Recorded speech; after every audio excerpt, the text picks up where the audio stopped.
Leyland, Barnett, owner and operator of Evolution Training. Today I'm going to talk to you about sharing the road safely with cyclists.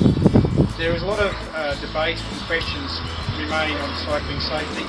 I'd like to set the record straight and refer straight back to the Queensland road rule regarding overtaking cyclists safely.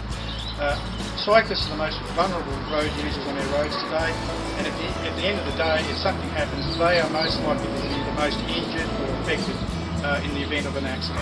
So it is important that we understand exactly what these overtaking laws involve, and when you're travelling in a speed zone of up to 60 km/h, you must allow at least 1 metre clearance from the cyclist.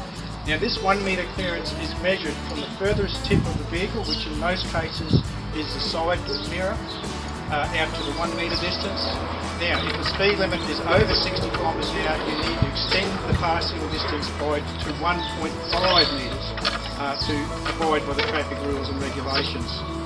The reason why we need to do this is, like I said before, cyclists are the most vulnerable road users on their roads.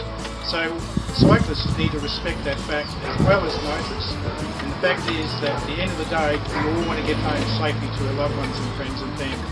So please respect the traffic laws, please respect the fact that we all need to share the road safely, and please respect the fact that these laws are introduced to make cycling safer on our roads today.